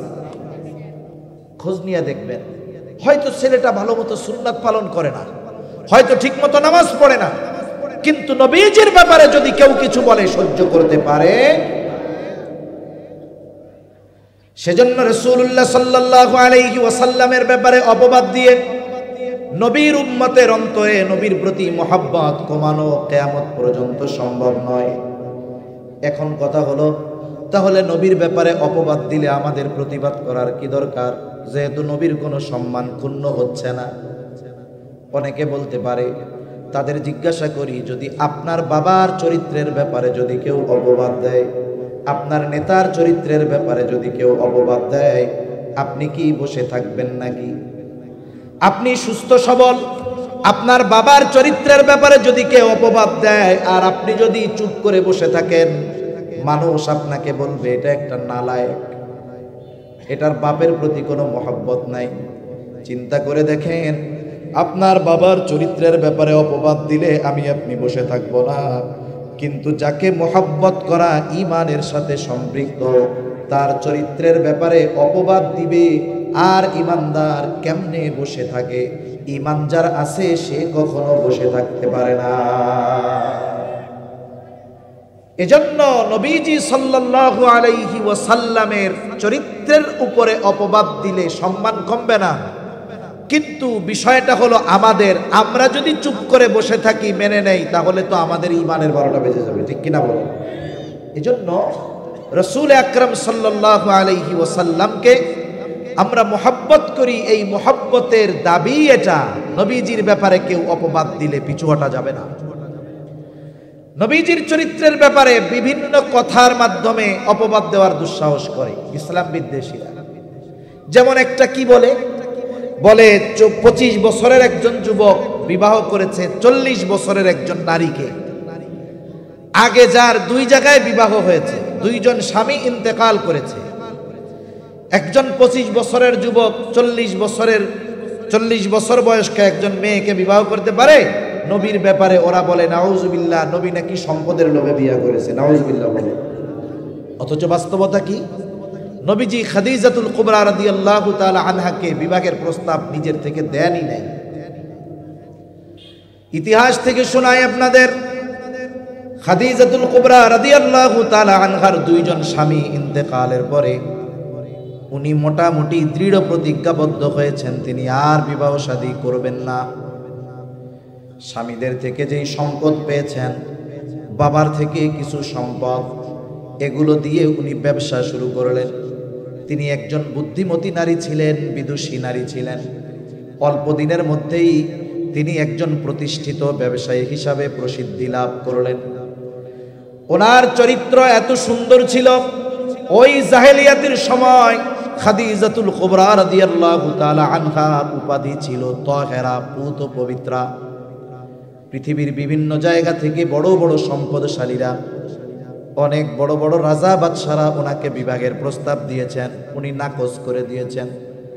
ওনার কথা, আমি বাকি হায়াত এভাবে কাটাতে চাই, আমি আর কারো বিবাহ বন্ধনে আবদ্ধ হব না। ব্যবসায়ও তিনি বড় খ্যাতি অর্জন করলেন। ওনার বয়স তখন 37 বছর। এই সময় উনি ওনার ব্যবসার ইতিহাসে সবচাইতে বড় কাফেলা পাঠাবেন সিরিয়ায়। ওনার ব্যবসা ছিল এক্সপোর্ট ইম্পোর্টের ব্যবসা। তার মানে মক্কার বা আরবের, মক্কার যেই পণ্যগুলোর চাহিদা সিরিয়ার বাজারে ছিল, ওই পণ্যগুলো দিয়ে তিনি সিরিয়াতে পাঠাতেন। আবার সিরিয়ার যেই পণ্যগুলোর চাহিদা মক্কার বাজারে, ওইগুলো সিরিয়া থেকে কিনে আনতেন। দেখা যাইতো এতে ব্যবসা ভালো হইত। এইবার তিনি বড় এক কাফেলা পাঠাবেন, প্রস্তুতি অনেক বড়। এই কাফেলার দায়িত্ব কাকে দেওয়া যায়? একজন বিশ্বস্ত আমানতদার মানুষ তিনি খুঁজতেছিলেন। সকলেই মোটামুটি জেনে গেছে যে খাদিজা বড় এক ব্যবসার কাফেলা প্রেরণ করবে। সে একজন বিশ্বস্ত মানুষ খুঁজতেছে। ওই বছর আরবেও একটু দুর্ভিক্ষ দেখা দিয়েছে। আবু তালেব চিন্তা করলেন, তাহলে এই দায়িত্বটা যদি মুহাম্মদকে দেওয়া হয় খুব ভালো হবে। আবু তালেব আমার আপনার নবীর কাছে গিয়ে প্রস্তাব দিল, মুহাম্মদ, খাদিজা তো একজন মানুষ খুঁজতেছে, তুমি যাও, গিয়া বলো আপনার এই কাফেলার দায়িত্ব আমি নিতে চাই। তুমি যদি না যাও হয়তো অন্য কেউ দায়িত্ব নিয়ে নিবে, তুমি যাও, গিয়া কও। নবীজি তখন বললেন, চাচা, আমি নিজের থেকে তাকে প্রস্তাব দিতে পারবো না। সে যদি আমাকে দায়িত্ব দেওয়ার ক্ষেত্রে প্রস্তাব দেয় সেটা ভিন্ন কথা। কারণ বাস্তবতা হলো, দায়িত্ব চেয়ে নেওয়া আর দায়িত্ব চাপিয়ে দেওয়া কখনোই দুটো এক হতে পারে না। একটা হলো দায়িত্ব চেয়ে নেওয়া। মনে করেন কোন দায়িত্ব যদি আমি আপনাদের কাছ থেকে চাইয়া নেই, যদি জোর গলায় যায়, কই ভাই এই দায়িত্বটা আমাকে দেন, আমাকে দেন। এখন দায়িত্ব তো আমি চাইয়া নিলাম, এখন এই দায়িত্ব পালন করতে আমি যদি ব্যর্থ হয়ে যাই, তখন আপনারা কি করবেন? একেবারে মাইক একটা লাগাইয়া করবেন, হুজুর আপনার কাম হইলো ওয়াজ করা, মসজিদে নামাজ পড়ানো আর মাদ্রাসায় পড়ানো, এ দায়িত্ব আপনারা নিতে কইছে কে? তার মানে কোন ত্রুটি বিচ্যুতি হলেই আপনারা আমাকে তিল পরিমাণও ছাড় দিবেন না। কিন্তু দায়িত্ব আমি নিতে চাই না, একেবারে সবাই মিলে আমার উপরে চাপায়া দিচ্ছেন, এই দায়িত্ব নেন নেন নেন, আমরা তো আছি। এখন যদি এই দায়িত্ব পালনে অনিচ্ছায়ও যদি কোনো ত্রুটি হয়ে যায়, আপনারা কিছু বলার আগে আমি মাইক একটা লাগায়া বলবো, দায়িত্ব দিচ্ছেন কেন, নিতে চাইছিলাম নাকি? ঠিক কিনা বলেন? তাহলে দায়িত্ব চেয়ে নেওয়া আর দায়িত্ব দেওয়া ভিন্নতা আছে। হযরত লোকমান, ওনার ব্যাপারে তাফসীরের মধ্যে আসছে, ওনাকে নবুয়াত আর হিকমত এই দুটো থেকে একটা বেছে নেওয়ার জন্য বলা হয়েছে। হযরত লোকমান হিকমতকে গ্রহণ করেছেন, নবুয়াতকে গ্রহণ করেন নাই। অবশ্যই নবুয়াত মর্যাদাপূর্ণ একটা বিষয়, আর প্রত্যেকটা নবী পরিপূর্ণ হিকমতওয়ালা, কোনো সন্দেহ নাই। জিজ্ঞাসা করা হলো, লোকমান আপনাকে তো নবুয়াত নেওয়ার সুযোগ দেওয়া হয়েছিল, কিন্তু আপনি নবুয়াত গ্রহণ না করে হিকমত গ্রহণ করলেন, কারণ কি? হযরত লোকমান বলেন, কোনো সন্দেহ নাই নবুয়াত মর্যাদাপূর্ণ একটি বিষয়, কিন্তু আল্লাহ তাআলা যদি আমাকে নবুয়াত দিতে চাইতেন তাহলে আমাকে বেছে নেওয়ার জন্য কোনো সুযোগ দিতেন না, সরাসরি আমাকে নবুয়াত দিতেন। আর এই নবুয়াতের দায়িত্ব পালন করার জন্য যত ব্যবস্থাপনা দরকার সব ব্যবস্থাপনা যিনি গ্রহণ করতেন তিনি কে? আল্লাহ যদি নিজের থেকে দিতেন তাইলে জিম্মাদারি ওনার হইত, আর আমি যদি নিজের থেকে নেই, দায়িত্ব পালনে যদি কোনো ত্রুটি বিচ্যুতি হয়ে যায় তাহলে তো আমাকে আল্লাহ তাআলার সামনে হিসাব দিতে হবে। এই জন্য দায়িত্ব নেওয়া আর দায়িত্ব দেওয়া এক নয়। যেমন আমার আপনার নবীকে নবুয়াত দিয়েছেন আল্লাহ। আর একটা উদাহরণ দিলে বুঝতে সহজ হবে। যখন প্রথম দিকে ওহী নাজিল হতো, জিবরাইল আলাইহিস সালাম আসতেন, জিবরাইল আলাইহিস সালাম ওহী পাঠ করে শোনাইতেন, জিবরাইল আলাইহিস সালামও পড়তেন, নবীজিও বারবার জবান আওড়াইতে থাকতেন চিন্তায়, হায়রে যদি বইলা চইলা যায়, আমি যদি না পড়ি, যদি ভুলে যাই তাহলে তো ওহী ছুটে যাবে। রাসূলুল্লাহ সাল্লাল্লাহু আলাইহি ওয়াসাল্লাম এই জন্য তাড়াহুড়ো করে জবান বারবার নড়িয়ে জিবরাইল আলাইহিস সালাম যা শোনাইতেন নবীজি পড়তে থাকতেন, চিন্তায় যেন ছুটে না যায়, ভুলে না যায়। আল্লাহ তাআলা এই অবস্থা দেখলেন, আল্লাহ তাআলা ওহী নাজিল করে জানিয়ে দিলেন, লা তুহাররিক বিহি লিসানাকা লিতা'জালা বিহি ইন্না আলাইনা জামআহু ওয়া কুরআনা ফাইযা ক্বরা'নাহু ফাত্তাবি' কুরআনা সুম্মা ইন্না আলাইনা বায়ানা। আল্লাহ রাব্বুল আলামিন বলেন, লা তুহাররিক বিহি লিসানাকা লিতা'জালা বিহি, আপনি তাড়াহুড়ো কইরা আপনার জবানকে বারবার আওড়াবেন না। আরে আপনি মনে করতেছেন এগুলো ছুটে যাবে, এগুলো হারিয়ে যাবে, এগুলো ভুলে যাবে, এগুলো আপনি সংরক্ষণ করতে পারবেন না, আপনি কি এটা মনে করেন নাকি? চিন্তা করেন না, আপনি যা বলে খেয়াল দিয়ে শুনেন আর শুইনা নেন, নড়াচড়া করবেন না, খেয়াল দিয়ে শুনবেন, ছুটে যাবে না। কেন? আল্লাহ তাআলা বলেন, ইন্না আলাইনা জামআহু ওয়া কুরআনা, এগুলো সংরক্ষণ করা আমার দায়িত্ব, এগুলো আপনাকে পড়িয়ে দেওয়াও দায়িত্বটা আমার। ফাইদা ক্বরা'নাহু ফাত্তাবি' কুরআনা, আল্লাহ রাব্বুল আলামিন বলেন, যখন আপনার সামনে আমি এগুলো তিলাওয়াত করি তখন আপনি একেবারে সুন্দরভাবে শুনবেন, অনুসরণ করবেন। তার মানে শুনবেন, আমি তিলাওয়াত করি মানে আমার পক্ষ থেকে যখন জিবরাইল আলাইহিস সালাম আপনাকে এগুলো শোনায় তখন আপনি কি করবেন? এই যে পড়ে এটার ইত্তেবা করবেন, সুন্দর খেয়াল করে এটা শুনবেন, শুনে নেন। শুধু যে শব্দ সংরক্ষিত হবে বিষয়টা এমন নয়, সুম্মা ইন্না আলাইনা বায়ানা, কোনটার কি ব্যাখ্যা সেই ব্যাখ্যাও আপনাকে জানিয়ে দেওয়ার দায়িত্ব আমার। এজন্য কোরআনুল কারীমের শুধু শব্দ সংরক্ষিত আছে তা নয়, কোরআনুল কারীমের ব্যাখ্যা সংরক্ষিত আছে না? বলেন তো, এই পৃথিবীতে যদি কেউ অপব্যাখ্যা করে, নিজের মন গড়া ব্যাখ্যা কোরআনুল কারীমের করে, তাহলে গোটা পৃথিবীর উলামায়ে হক, সাহাবায়ে কেরামের যেই ব্যাখ্যা, নবীজির হাদিসের মাধ্যমে যেই ব্যাখ্যা, তাবেঈন তাবেঈনদের মাধ্যমে যেই ব্যাখ্যা, এর বাইরে যখন কেউ নিজের মন গড়া ব্যাখ্যা করে, অপব্যাখ্যা করে, সারা পৃথিবীর আহলে হক উলামায়ে কেরাম এই অপব্যাখ্যা এবং অপব্যাখ্যাকারীর বিরুদ্ধে দুর্বার আন্দোলন করে তোলে। সেজন্য কোরআনুল কারীমের শব্দ, অর্থ সবকিছু সংরক্ষিত, ব্যাখ্যাও সংরক্ষিত। নিজের মন গড়া একটা ব্যাখ্যা দিয়ে এটাকে সমাজে প্রতিষ্ঠিত করা, এটা ইনশাআল্লাহ কিয়ামত পর্যন্ত সম্ভব। তাহলে এক কথা থেকে অনেক দূরে চলে গেলাম। রাসূলুল্লাহ সাল্লাল্লাহু আলাইহি ওয়াসাল্লাম বলতেছেন যে আমি দায়িত্ব নিব না, যদি দেয় সেটা ভিন্ন কথা। আবু তালেব চিন্তা করে, এত বড় দায়িত্ব পাওয়ার জন্য সবাই মুখিয়ে আছে, খাদিজা কি ওনারে প্রস্তাব দিবে? এরপরেও আবু তালেব গেছে, গিয়ে খাদিজা রাদিয়াল্লাহু তাআলা আনহাকে বলে, খাদিজা, শুনলাম তুমি তোমার ব্যবসায়ী কাফেলার জন্য একজন বিশ্বস্ত মানুষ খুঁজতেছ, আমার ভাতিজা মুহাম্মদ কেমন হয়? খাদিজা চিন্তিত ছিল, কিন্তু মুহাম্মদ শব্দটা শোনার সাথে সাথে চিন্তা চলে গেছে, চেহারায় আর চিন্তার ছাপ নাই। বলে, মুহাম্মদ যদি এই দায়িত্ব নেয় এর চাইতে উত্তম আর কোনো কিছুই হতে পারে না। তার মানে খাদিজাও চায় এরকম একজন মানুষ। আবু তালেব এবার বলতেছেন, মুহাম্মদ দায়িত্ব নিতে পারে, তুমি যদি তারে প্রস্তাব দাও। খাদিজা জবাবে কি বলে?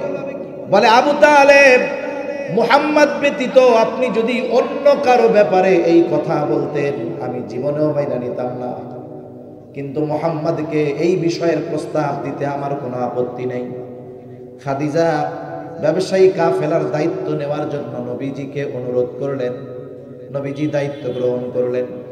সফর শুরু হয়ে গেল। খাদিজা সফরে সকলের খেদমতের জন্য তার গোলাম মায়সারাকে দিয়া দিল। বলা হলো সবার প্রতি খেয়াল রাখবা, বিশেষ করে কাফেলার আমির মুহাম্মাদের উপরে। সফর শেষ, মক্কা থেকে সিরিয়ায় গেছেন, যেই পণ্যগুলো নিয়ে গেছেন প্রায় দ্বিগুণ লাভের বিক্রি করেছেন। আবার যেই পণ্যগুলো মক্কার বাজারে চাহিদা, সিরিয়া থেকে কিনে আনছেন, মক্কার বাজারেও প্রায় দ্বিগুণ লাভে নবীজি বিক্রয় করলেন। সফল এক ব্যবসায়িক সফর নবীজির শেষ হলো। এইবার গোটা সফরের কারগুজারি শুনতেছে খাদিজা মায়সারার কাছ থেকে। সবার ব্যাপারে বলল, নবীজির ব্যাপারে স্পেশাল ভাবে কয়েকটা কথা মায়সারা খাদিজাকে বলছে। বলে, খাদিজা, গোটা আকাশ পরিষ্কার, কোথাও কোনো মেঘ নাই। প্রচন্ড রোদে দুপুর বেলায় যখন ওই তপ্ত রোদে আমরা পথ চলতাম, দেখতাম সর্ব অবস্থায় এক খণ্ড মেঘ মুহাম্মদকে ছায়া প্রদান করত। রোদে চলতেছি, কোথাও মেঘ নাই, কিন্তু একটা খণ্ড মেঘ মুহাম্মদকে ছায়া দিচ্ছে, সব সময় এটা দিচ্ছে। এটা দুইজন ফেরেশতা তাদের ডানা দিয়ে নবীজিকে ছায়া দিত। বলে, আরেক জায়গায় মুহাম্মদ বিশ্রাম নিচ্ছে, গাছের ছায়ায়, রোদের আলো থেকে বেঁচে গাছের ছায়ায় বিশ্রাম নিচ্ছে। স্বাভাবিক সূর্য যখন সরে যাবে ছায়াও সরে যাবে। মুহাম্মদ বিশ্রাম নিচ্ছে, সূর্য সরে গেল কিন্তু ছায়া সরে না। আমি কাছে গিয়ে খেয়াল করে দেখলাম সূর্য সরে গেছে, তাতে কি ওই গাছটা স্বয়ং নিচ থেকে ঝুঁকে মুহাম্মদকে ছায়া প্রদান করতেছে। আর এক জায়গায় বিশ্রাম নিচ্ছে মুহাম্মদ। আমার সাথে একজন পাদ্রীর দেখা হয়ে গেল। পাদ্রী আমাকে সব পরিচয় জিজ্ঞাসা করলো। আমি সব পরিচয় দিলাম যে কুরাইশ বংশের হাশেমি গোত্রের সন্তান, নাম হলো এই, বাবার নাম এই, মার নাম এই, দাদার নাম এই। এইবার ওই পাদ্রী বলে, এই যুবকটা ভবিষ্যতে হয়তো নবী হবে। এইবার খাদিজা যখন শুনছে নবী হবে, নবীর কাছে ওহী আসার পরে নবীজিকে নিয়ে খাদিজা তার চাচাতো ভাই ওরাকা বিন নওফেলের কাছে নিয়ে গিয়েছিল। কিন্তু ওই যে নবীজির বয়স যখন 22-23 বছর, ওই যে মায়সারার মুখে যখন শুনছে পাদ্রী বলছে এই যুবক নবী হতে পারে, মূলত ওই সময় খাদিজা ওরাকা বিন নওফেলের কাছে গিয়া জিজ্ঞাসা করছে, ভাই কোন নবী আসার সময় হয়েছে নাকি? ওরাকা বিন নওফেল তখন বলতেছে, কিতাবের বর্ণনা অনুযায়ী একথা বোঝা যায় অচিরেই একজন মহামানবের আগমন ঘটবে। স্বাভাবিক নবী হওয়ার জন্য যত বৈশিষ্ট্য গুণাবলী দরকার আল্লাহ তাআলা নবুয়তির বহু আগে নবীদেরকে এগুলো দিয়া দেন। যখন এই কথা বলছে, খাদিজা আমার আপনার নবীর উপরে একটু আকৃষ্ট হয়ে গেছে। এবার বান্ধবীদের মজলিসে খালি মুহাম্মাদের প্রশংসা করে। বান্ধবীরা বলে, খাদিজা কি ব্যাপার, তুমি না বিবাহ শাদী করবা না, এখন মুহাম্মাদের কথা এত বলো কেন? তোমার কি মুহাম্মাদকে পছন্দ হয় নাকি? তাহলে বিবাহের প্রস্তাব দিয়া দাও। খাদিজা বলে, আমি যদি প্রস্তাব দেই আর মুহাম্মদ যদি ফিরায়া দেয়, লজ্জার ব্যাপার, সে হয়তো আমাকে পছন্দ করবে না। এইবার ওই মেয়েটা বলে, তাহলে আমি তোমার পক্ষ থেকে প্রস্তাব দেই। খাদিজা বলে, প্রস্তাব দিও না, তুমি তার মনোভাবটা জানতে পারো, তবে আমার বিষয়টা তুমি গোপন রাখবা। এইবার ওই মেয়েটা গেছে নবীজির কাছে। ইতিমধ্যে ওনার বয়স 40, নবীজির বয়স 25। গিয়ে জিজ্ঞাসা করে, মোহাম্মদ বয়স তো হয়ে গেছে, বিবাহ শাদী করবা না? নবীজি বলে, আমার টাকা পয়সা নাই, বিবাহ শাদী করবো কোত্থেকে? বলে, কেউ যদি তোমার সব খরচ বহন করার দায়িত্ব নেয় তাহলে কি তুমি রাজি আছো নাকি? নবীজি বলে, আমার অভিভাবক আমার চাচা আছে, তার সাথে কথা কও। এইবার আবু তালেবের কাছে প্রস্তাব দেওয়া হলো। ওই যে জাহেলিয়াতের সময় একটা ছেলে তার চাইতে বয়সে বড়কে বিবাহ করবে, এটা খারাপ দৃষ্টিতে দেখা হতো না। বিধবা বিবাহকে খারাপ দৃষ্টিতে দেখা হইতো না। ওইটা ছিল জাহেলিয়াতের সময়। কিন্তু এখন বলেন তো, কোন যুবক ছেলে সে যদি তার বাপ মারে গিয়া প্রস্তাব দেয়, দিনই ফ্যামিলি, মা বাবাও দিনদার, ছেলেও দিনদার, সে গিয়ে প্রস্তাব দিছে, মা অমুকের একটা মেয়ে আমার পছন্দ হয়েছে খুব, কিন্তু সমস্যা আগে তার 2 জায়গায় বিবাহ হয়েছিল। বলেন তো, বিবাহের কথা যদি শোনে মা বাবা, এই প্রস্তাবের হা না বলার আগে ওই মা বাবাকে নিয়ে হসপিটালে ভর্তি করা লাগবে। শুই নাই স্ট্রোক করবে, যে ইজ্জত খাইছস, কাম করছস তুই, এইটা 2টা বিয়া হয়েছে, আগে এটারে বিয়া করবি? অথচ জাহেলিয়াতের সময় এটারে খারাপ দৃষ্টিতে দেখা হইত। এজন্য বিধবা বিবাহের ক্ষেত্রে খারাপ মন মানসিকতার পরিচয় দেওয়া এটা একেবারে নিকৃষ্ট একটা কাজ। একটা মেয়ে বিবাহ বিচ্ছেদ হয়, আমাদের সমাজ হলো এরকম, বিবাহ বিচ্ছেদ হলেই একতরফা মেয়েদেরকে দোষ দেওয়া হয়। অনেক বড় বড় বুজুর্গ বাপ দেখছি, খুব ভালো বুজুর্গ, আল্লাহওয়ালা মানুষ, কিন্তু বিবাহের ক্ষেত্রে ছেলে যাচাই বাছাইয়ের ক্ষেত্রে আল্লাহওয়ালার আগে পয়সাওয়ালা দেখে। চিন্তা করে পয়সাওয়ালা হইলে মনে হয় আল্লাহওয়ালা হয়ে যাইতে পারে। এই সম্পদ দেখে বিবাহ দিয়ে দেয় পয়সাওয়ালার কাছে। গাড়ি আছে, চিটাগাং শহরে বাড়ি আছে, বিলাসবহুল গাড়ি আছে, আমার মেয়েটা সুখী হবে। দেখা যায় কি, বাহিরে থেকে চাকচিক্যময় এক প্রাসাদ, ঠিক ভেতরে যন্ত্রণা জাহান্নামের মতো। ঠিক কিনা বলে? ছেলের চরিত্র খারাপ, পরনারী আসক্ত, অ্যাডিক্টেড, নেশা করে, মদ খায়, গাঁজা খায়। বলেন তো, এইরকম একটা ছেলের সাথে একটা দিনদার মেয়ের বসবাস করা সম্ভব? দেখা যাবে বিবাহ বিচ্ছেদ হয়ে গেছে। দোষ দিবে কার? বলবে মাইয়া ভালো না, নাহলে স্বামীর ঘর করতে পারে না, কোনো কথা হইল? এজন্য এই ধরনের একতরফা দোষ আমরা দিব। কেউ যদি বিধবা বিবাহ করতে চায় তাকে আমরা উৎসাহ প্রদান করব। আবার দেখেন, বয়সে বড় হলেও এটাকে খারাপ দৃষ্টিতে দেখা হইতো না। যদি এই সমাজে কোনো যুবক তার চাইতে 5, 6, 7 বছরের বয়সে বড় কোনো মেয়েকে বিবাহ করে, প্রস্তাব দিলে মা বাপ রাজি হবে না। আর যদি বিবাহ সে করেই বসে, বন্ধুরা বলবে ভালোই হইছে, তোমার বউরে ভাবি ডাকবো না, দাদি ডাকবো, টের পাই না, টিটকারি করা শুরু করবে। আবার যদি আগে ওই মেয়েটার কোনো বাচ্চা কাচ্চা থাকে, ভালোই হইছে, খালি বউ না, সাথে একটা বোনাসও পাইছো। এগুলো হীনমন্যতার পরিচয়, এগুলো নিকৃষ্ট মনোভাব মানুষের। এই ধরনের অ্যাটিটিউড যাদের মধ্যে আছে, এরা আসলে উদার মনের, ভালো মনের অধিকারী হতে পারে। এজন্য কেউ যদি করে তাকে আরো উৎসাহ দেওয়ার দরকার। ঠিক কিনা বলেন? লম্বা কথা, বিবাহ হয়ে গেল। আবু তালেবের খুতবায় খাদিজাতুল কুবরার সাথে আমার আপনার নবীর বয়স 25 বছর, খাদিজার বয়স তখন 40 বছর।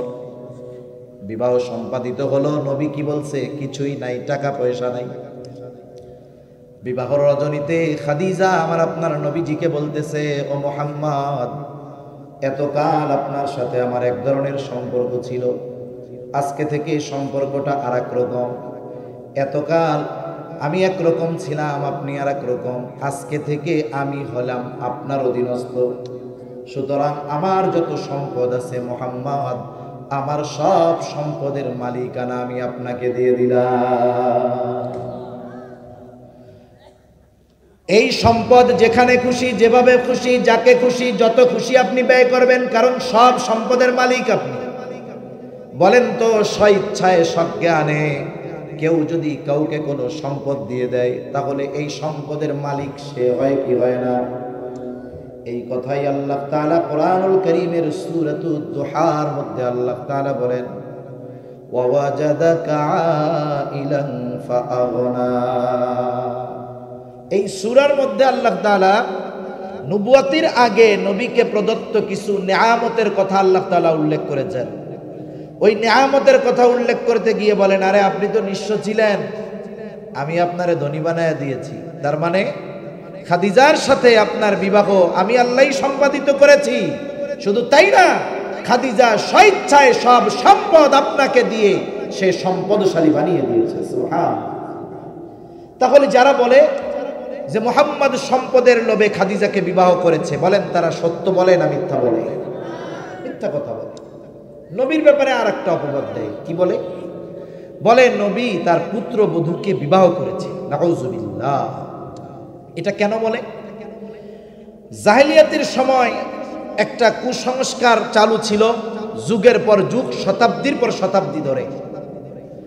কেউ যদি কোনো সন্তান লালন পালন করত তথা পালক পুত্রকে নিজের পুত্রের মতো মনে করত। সমাজে অনেক মানুষ আছে সন্তানহীন দম্পতি, আল্লাহ তাআলা সন্তান টন্তান দেয় নাই। অনেক সময় তারা একটা সন্তান ছেলে অথবা মেয়েকে রেখে লালন পালন করে কি করে না? একজন এনে দিয়ে গেছে 3 বছরের একটা ছেলে, বলতেছে এটারে আপনি লালন পালন করেন। শরীয়তের মাসালা কি? এই ছেলেটা তো এখন নাবালেগ, সে ওই মহিলার সাথে দেখা করতেছে, কথা বলতেছে, কোনো অসুবিধা নেই। কিন্তু এই ছেলেটা যখন বালেগ হয়ে যাবে, প্রাপ্তবয়স্ক হয়ে যাবে, এইবার পালক মার সাথে সে আর দেখা করতে পারবে না, পর্দা করতে হবে। একটা মেয়ে 3 বছরের এনেছিল আপনার বাড়িতে, আদর করছেন, কত চুমা দিছেন, কপালে, থুতনিতে, মুখে আদর করেছেন। মেয়েটা বালেগা হয়ে গেছে। এতকাল কোলে নিয়ে পালছিলেন আপনি, 10 বছর 8 বছর পালছেন, মেয়েটা বালেগা হয়ে গেছে। এখন ওই পালক পিতা ওই মেয়ের সামনে, মেয়ে ওই পালক পিতার সামনে যেতে পারবে না। এটা হলো স্বাভাবিক কথা। তাহলে পালক পুত্র নিজের ঔরসজাত পুত্রের মতো নয়। তবে এখানে ভিন্নতা হতে পারে। 2 বছরের আগে একটা বাচ্চা আপনার কাছে দিয়েছে, আপনার স্ত্রী তার বোনের দুধ পান করায় দিল 2 বছরের আগে। 2 বছরের পরে হইলে হবে না। এই দুধ সম্পর্ক এটা 2 বছরের আগে যদি দুধ পান করায় তাহলে হবে, 2 বছরের পরে হলে হবে না। 1 বছরের ছেলে, উনি ওনার বোনকে দিয়ে দুধ পান করায় দিছে। এখন এই যে দুধের সম্পর্কের কারণে একটা সম্পর্ক গড়ে উঠছে, এক্ষেত্রে মাসালা ভিন্ন। কিন্তু স্বাভাবিক বিষয়টা কি? পালক পুত্র পালক কন্যা যখন বয়স্ক হয়ে যাবে, তখন পালক পুত্র তার পালক মায়ের সামনে যেতে পারবে না, পালক মেয়ে তার পালক পিতার সামনে যেতে পারবে। এটাই আইন, শরীয়তের সিদ্ধান্ত। দুধ সম্পর্কিত হলে সেটা ভিন্ন কথা। এখন জাহেলিয়াতের সময় নিজের ছেলেরাও যেমন মনে করত, পালকটারেও এরকম মনে করত। মারা যাওয়ার পরে পালক পুত্র ঔরসজাত পুত্রের মতো ওয়ারিস হিসাবে সম্পদ পাইত, লাভ করত। যুগের পর যুগ, শতাব্দীর পর শতাব্দী ধরে চলে আসছে এরকম। রাসূল আকরাম সাল্লাল্লাহু আলাইহি ওয়াসাল্লামের পালক পুত্র ছিলেন হযরত যায়েদ রাদিয়াল্লাহু তাআলা আনহু। যায়েদকে প্রথমে একটা বাজার থেকে খাদিজাতুল কুবরা রাদিয়াল্লাহু তাআলা আনহার এক ভাই এক বাজার থেকে কিনে এনে খাদিজাকে দিয়েছিলেন। যায়েদ মূলত মা বাবার কাছ থেকে হারিয়ে গিয়েছিল, একদল মানুষ তাকে পেয়ে গোলাম বলে বিক্রয় করে দিয়েছে। এরপরে নবীজির সাথে বিবাহের পরে খাদিজা যায়েদকে আমার আপনার নবীকে খেদমতের জন্য হাদিয়া দিয়ে দিলেন। একটা সময় যায়েদের মা বাবা খবর পেয়েছে যে আমাদের সন্তান অমুক জায়গায় আছে, অমুকের কাছে। এইবার তারা খুঁজতে খুঁজতে নবীজির কাছে আসলো, যায়েদের সাথে দেখা হলো, পালক যায়েদ, পরিচয় হলো পিতামাতার সাথে। নবীজি যায়েদকে আযাদ করে দিলেন এবং যায়েদের মা বাবাকে বললেন, আপনারা যায়েদকে সাথে নিয়ে যেতে পারেন, কোনো অসুবিধা নাই। কিন্তু যায়েদ নবীজিকে ছেড়ে যাবে না। সে গো বাইন্দা বসছে, তোমরা চইলা যাও, আমি তোমাদের সাথে যাব না, নবীর সাথে থাকবো। যখন জোর করেও মা বাবা নিতে পারে নাই, নবীজিও পাঠাতে পারেন নাই, নবীজি জায়েদের এই মোহাব্বতে মুগ্ধ হয়ে সবার সামনে ঘোষণা করে দিলেন, আজকে থেকে জায়েদ আমার সন্তান, পালক পুত্র জায়েদ আমার। এরপরে নবীজি সাল্লাল্লাহু আলাইহি ওয়াসাল্লাম তার ফুফাতো বোন যায়েনাব বিনতে জাহাশের সাথে জায়েদের বিবাহ দিয়ে দিয়েছেন। যায়েনাব বিনতে জাহাশ কুরাইশ বংশের নারী, সম্ভ্রান্ত নারী। বিবাহের ক্ষেত্রে আগের আমলে মুরব্বীরা টাকা পয়সার আগে বংশ দেখত, কুফুতে মিল আছে কিনা, বংশীয় দিক দিয়া কাছাকাছি আছে কিনা। আমাদের গ্রাম অঞ্চলের কথা একটা কথা বলে, নদীর পানি ঘোলাও ভালো, জাতের মেয়ে কালো ভালো। কিন্তু একটা সময় এই জাতপাত দেখা বাদ দিয়ে, কুফু বাদ দিয়ে, এই কুফু নির্ধারণ করা, এটা শরীয়ত নিষিদ্ধ করে নাই, বরং এটা দাম্পত্য জীবনে স্থায়িত্বের জন্য এটা দরকার। কারণ ফকিন্নির পুত আর রাজকন্যার বিবাহ যদি হয়, এটা আবেগে প্রেমে সাময়িকভাবে হতে পারে, কিন্তু এটা লং লাস্টিং হয় না, ঠিক কিনা বলেন? এটা আবেগে হয় অনেক সময়, টিকে না। উনি তো কুরাইশ বংশের মেয়ে, আর জায়েদ গোলামি খেটেছে, উভয়ের মধ্যে বনাবনি হয় না। নবীজি বারবার চেষ্টা করেছেন যেন বিচ্ছেদ না হয়। আর এই ফুফাতো বোনকে তালাক দিয়েছে। তার ইদ্যতকালীন সময় পার হওয়ার পর আল্লাহ তাআলার পক্ষ থেকে নির্দেশ হলো, পয়গম্বর আপনি এবার তাকে বিবাহ করবেন। কঠিন এক পরীক্ষা, যেখানে স্রোতের অনুকূলে যেতে হবে। নবীজিও ভয় পেয়ে গেছে, আরে কি করবো, এটা কি কথা হইলো, কেমনে কি করবে? কিন্তু নির্দেশ কার? আল্লাহর নির্দেশ আসলে কোনো কিছু বাবার চিন্তা আছে?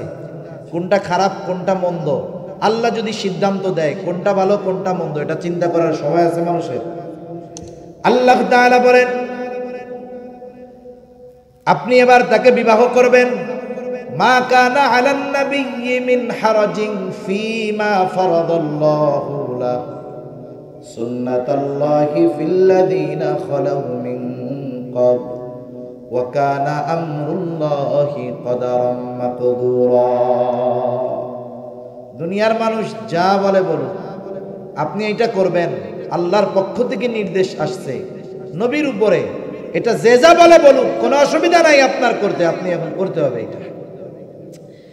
কারণ কিছু কিছু সময় আছে বলার চাইতে করার মাধ্যমে এর প্রভাব বেশি হয়। একটা জিনিস বললো আর একটা জিনিস করলো, প্রভাব করার মাধ্যমে অনেক সময় বেশি হয়। কেমনে হয়? সময় লম্বা হয়ে যাচ্ছে, শেষ করে দিব আমি অল্প সময়ের মধ্যে। কেমনে হয়?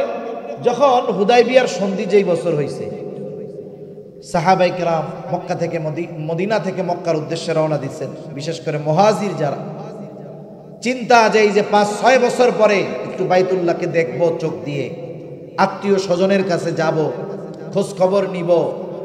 একেবারে 10 ভাগ রাস্তার 9 ভাগ তারা পাড়ি দিয়েছে, একেবারে বাইতুল্লাহর কাছাকাছি। এই টাইমে কাফেরদের সাথে একটা ঐতিহাসিক চুক্তি হয়েছে হুদায়বিয়া নামক কূপের কাছে। এজন্য এই সন্ধির নাম, চুক্তির নাম হুদায়বিয়ার সন্ধি। চুক্তির যতগুলো ধারা, দৃশ্যমানভাবে প্রত্যেকটা ধারা ছিল কাফেরদের পক্ষে, মুসলমানদের বিপক্ষে। যখন সাহাবায়ে কেরাম ধারাগুলা দেখছে, দুঃখে শেষ, যে হায় রে, সব ওদের পক্ষে আমাদের বিপক্ষে। দুঃখে হযরত ওমর রাদিয়াল্লাহু তাআলা আনহু বলছে, রাসূলুল্লাহ আপনি আল্লাহর রাসূল নন যে ওরা যা বললো সব মাইনা নিলেন, ওদের পক্ষে দিয়া দিলেন? দেখা যাচ্ছে যে ওদের পক্ষে সব, আর আল্লাহ তাআলা বলেন চিন্তা করেন না, এটাই মহা বিজয়কে ত্বরান্বিত করবে। সুবহানাল্লাহ। সাহাবায়ে কেরাম খুব মন খারাপ করে বসে রয়েছে, সবাই উমরা করবে যাবে, পারল না, মন খারাপ, মন ভার। এবার নবীজি এসে উপস্থিত সবাইকে নির্দেশ দিলেন, তোমরা সবাই মাথা মুন্ডিয়ে ফেলো এবং যার কাছে যেই জন্তু আছে, প্রাণী আছে, কুরবানি দিয়ে ফেলো, মানে জবাই করে ফেলো। নবীজি এই কথা পরপর 3 বার বলছেন। কয়বার? জোরে বলেন না, কয়বার? 3 বার। সাহাবায়ে কেরাম এতটা অন্যমনস্ক যে নবীর এই কথা এনারা খেয়ালই করে নাই, সবাই ঠায় জায়গায় বসে রয়েছে। ওই সফরে নবীজির সাথে ছিলেন উম্মে সালামা রাদিয়াল্লাহু তাআলা আনহা। নবীজি উম্মে সালামা রাদিয়াল্লাহু তাআলা আনহাকে কথাগুলো বললেন। উম্মে সালামা রাদিয়াল্লাহু তাআলা আনহা বলেন, ইয়া রাসূলুল্লাহ, তারা হয়তো এই কারণে মন খারাপ, কিন্তু তারা আপনার আদেশ শুনতে পারার পরে পালন করবে না, এমনটা হতে পারে না। আপনি এক কাজ করেন, কিছু বলার দরকার নাই, আপনি আপনার জন্তুটা নিয়ে, ছাগলটা নিয়ে তাদের সামনে জবাই দিয়ে দেন। নবীজি এইবার নিজের প্রাণীটা নিয়ে, ছাগলটা নিয়ে সাহাবায়ে কেরামের সামনে নিজে যখন জবাই করে দিলেন, আর কিছুই বলা লাগে নাই, সাথে সাথে সকলে উঠে গেল মাথা মুন্ডিয়ে, সকলের সাথে যেই জন্তু ছিল সবগুলো কোরবান করে দিল। তার মানে কিছু বিষয় আছে বলার মধ্যে সীমাবদ্ধ না রেখে, এটা যদি স্বয়ং নিজে করা হয় এর প্রভাব আরো বেশি হয়। এজন্য কোরআনুল কারীমের মধ্যে যত বিধান আছে, চুরি করলে চোরের বিধান কি? হাত কেটে দিতে হবে। জেনা করলে বিধান কি? যদি বিবাহিত হয় পাথর মেরে হত্যা করতে হবে। কোরআনে এমন কোনো বিধান নাই যেটা নবীর মাধ্যমে আল্লাহ তাআলা প্র্যাকটিক্যাল ভাবে বাস্তবায়ন করার নাই। এই প্র্যাকটিক্যাল বাস্তবায়ন করতে গিয়ে অনেক সময় আল্লাহর ইচ্ছাই সাহাবায়ে কেরামের দ্বারা অনাকাঙ্ক্ষিত ঘটনা ঘটেছে। এখন যদি সাহাবায়ে কেরামের মাধ্যমে ঘটনা না ঘটে, নবীজি এই আইনের বাস্তবায়ন কার উপরে করবে? এজন্য আল্লাহ তাআলা অনেক সময় সাহাবায়ে কেরামের মাধ্যমে ঘটনা ঘটিয়েছেন, কিন্তু এটা বিরল, একটা দুইটা ঘটেছে। কিন্তু কিছু ভাই আছে এই একটা দুইটা বিষয়কে সামনে এনে গোটা জামাতের ব্যাপারে প্রশ্ন তুলে, এরকম কিছু ভাই আছে না নাই? এজন্য বুঝতে হবে আমাদের সাহাবায়ে কেরামের মহব্বত, ভালোবাসা হৃদয়ে সর্বোচ্চ রাখতে হবে। আচ্ছা, যাদের মাধ্যমে এই ঘটনা দুই তিনটা ঘটছে, তারা কোন মানের তাওবা করছে আপনাদের জানা আছে না? যাদের দ্বারা এই সংগঠিত হয়েছে জেনার অপরাধ, তারা আল্লাহর কাছে তাওবা করছে না? আরে মিয়া, সব তাওবা কি আস্তাগফিরুল্লাহ করলে হয় নাকি? গোনা যেমন তাওবা তেমন হয়। একজন সাহাবীর দ্বারা জেনা সংগঠিত হয়েছে, তার নাম হলো মায়াজ ইবনে মালিক। নাম কি? মায়াজ ইবনে মালিক। এত রাত্রে এত লম্বা কথা বলা ঠিক না, কালকে জুমাবার, আমারও ব্যস্ততা আছে, সেজন্য লম্বা আর ওইদিকে আমি যাব না। তা যে কথা বলতেছিলাম, যে রাসূল আকরাম সাল্লাল্লাহু আলাইহি ওয়াসাল্লামের দ্বারা আল্লাহ তাআলা যত বিধিবিধান আছে প্র্যাকটিক্যাল ভাবে প্রয়োগ করিয়ে দেখিয়েছেন, যাতে কোনো সংশয় সন্দেহ না থাকে। আল্লাহ তাআলা চাইলেন পালক পুত্রের স্ত্রীকে নবীর দ্বারা বিবাহ করিয়ে শতাব্দীর পর শতাব্দী ধরে চলে আসা কুসংস্কারের কবর রচনা আল্লাহ তাআলা করাবেন। এই জন্য আল্লাহ তাআলা বললেন, চিন্তা নাই। এইবার যায়েনব বিনতে জাহাসের সাথে নবীজির বিবাহ হয়ে গেল। দুনিয়ার কোনো কাজী এই বিবাহ পড়ায় নাই। যায়েনব বিনতে জাহাস রাদিয়াল্লাহু তাআলা আনহা অন্যান্য যারা ছিলেন নবীজির সহধর্মিণী, তাদের সামনে গর্ব করে বলতেন, তোমাদের বিবাহ হয়েছে জমিনে, আর আমার বিবাহ স্বয়ং আরশে আজিমের মালিক তিনি নিজে পড়িয়েছে। আল্লাহ বিবাহ দিছে আমারে, আরশে আজিমে আমার বিবাহ হয়েছে। যখন নবীজি বিবাহ করলেন, কাফেররা বলা শুরু করলো যে মুহাম্মদ পুত্র বদুরি বিবাহ করছে। আর আল্লাহ তাআলা জানায় দিলেন, মা কানা মুহাম্মাদুন আবা আহাদিম মির রিজালিকুম ওয়ালাকিন রাসূলুল্লাহি ওয়া খাতামান নাবিয়্যিন। আল্লাহ তাআলা জানিয়ে দিলেন, মুহাম্মদ সাল্লাল্লাহু আলাইহি ওয়াসাল্লাম তোমাদের কোনো পুরুষের পিতা নন, তিনি হলেন আল্লাহর প্রেরিত এক মহামানব, তিনি হলেন আল্লাহর প্রেরিত রাসূল, তিনি আল্লাহর রাসূল। সাথে সাথে আল্লাহ তাআলা ঘোষণা করে দিলেন, ওয়া খাতামান নাবিয়্যিন, তিনি হলেন শেষ নবী, তারপরে আর কোনো নবী নাই। তাহলে এখন বলেন তো, রাসূল আকরাম সাল্লাল্লাহু আলাইহি ওয়াসাল্লাম নিজ ইচ্ছায় ওনার পালক পুত্র যায়েদের তালাকপ্রাপ্তা স্ত্রী যায়েনব বিনতে জাহাসকে নবীজি নিজ ইচ্ছায় বিবাহ করেছেন নাকি আল্লাহর ইচ্ছায় করেছেন?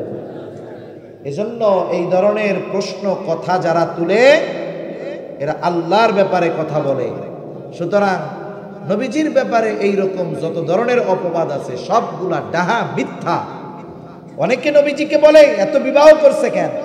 আরে নবীজি যদি বিবাহ করতে চাইতেন, নবুয়াতির পরে যখন কাফেরদেরকে নবীজি দাওয়াত দিচ্ছেন, কাফেররা নবীজির কাছে একজন পাঠাইছে, সম্ভবত নাম হলো উতবা ইবনে রাবিআ।